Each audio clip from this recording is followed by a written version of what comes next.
Shalom à vous, frères et sœurs en Christ. Rhapsodie des réalités du vendredi 11 juillet 2025. Notre thème d'aujourd'hui est sur votre identité divine. Alléluia. Notre verset d'ouverture est tiré du livre de Galates, chapitre 5, versets 22 à 23. Mais le fruit de l'esprit, c'est l'amour, la joie, la paix, la patience, la bonté, la bienveillance, la foi, la douceur, la maîtrise de soi. La loi n'est pas contre ces choses, gloire à Dieu. Parce que Christ développe. Dans Luc 6, verset 44, le Seigneur Jésus a fait cette déclaration remarquable. Car chaque arbre se connaît à son fruit. On ne cueille pas des figues sur des épines et l'on ne vendange pas des raisins sur des ronces. En d'autres termes, lorsque vous voyez un arbre qui produit des oranges, vous l'appelez un oranger, ou des mangues, un manguier selon le cas. L'arbre est identifié par le fruit qu'il produit. Maintenant, appliquons cela à notre premier passage qui parle des fruits de l'esprit humain récréé. Le premier fruit cité est l'amour. Cela signifie que vous êtes un arbre d'amour, car vous produisez des fruits d'amour. L'amour est un fruit de votre esprit.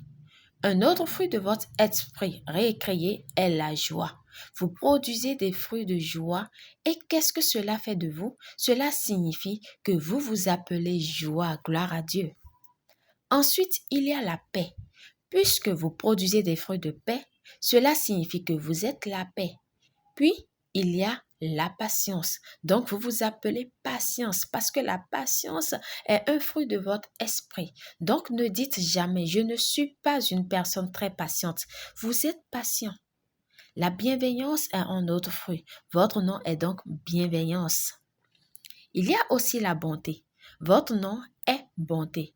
Puis, il y a la foi, la douceur et la maîtrise de soi. Ce sont tous des fruits de votre esprit. Ils décrivent qui vous êtes.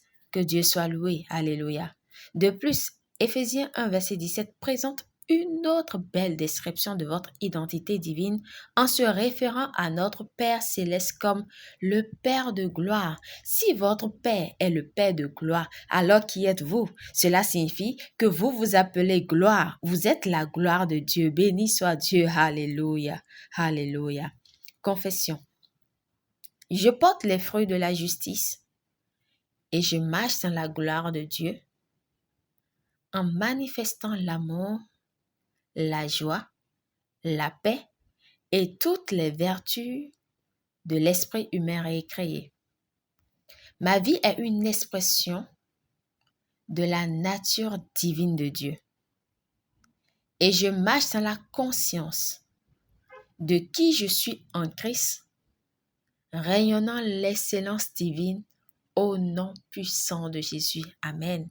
Pour une étude approfondie, nous lisons Philippiens 1, verset 9 à 11, Matthieu 7, verset 16 à 20.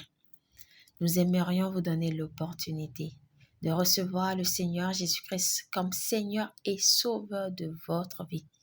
Que le Saint-Esprit puisse venir habiter en vous et que les fruits de l'esprit humain récréé soient également votre partage. Alléluia. Alors si vous croyez que Jésus-Christ est venu sur la terre, qu'il est mort pour vous et que Dieu l'a ressuscité d'entre les morts, faites cette prière avec moi de tout votre cœur et de manière à vous entendre. Prions. Ô Seigneur Dieu, je crois de tout mon cœur en Jésus-Christ, Fils du Dieu vivant. Je crois qu'il est mort pour moi et Dieu l'a ressuscité des morts. Je crois qu'il est vivant aujourd'hui. Je confesse de ma bouche que Jésus-Christ est le Seigneur de ma vie à partir d'aujourd'hui. Par lui et en son nom, j'ai la vie éternelle. Je suis né de nouveau. Merci Seigneur d'avoir sauvé mon âme. Je suis désormais un enfant de Dieu. Alléluia. Vous pouvez lire Romains 10, versets 9 à 10. Félicitations si vous avez fait cette prière. Vous êtes désormais un enfant de Dieu et bienvenue dans le royaume de notre Père Céleste. Gloire à Dieu.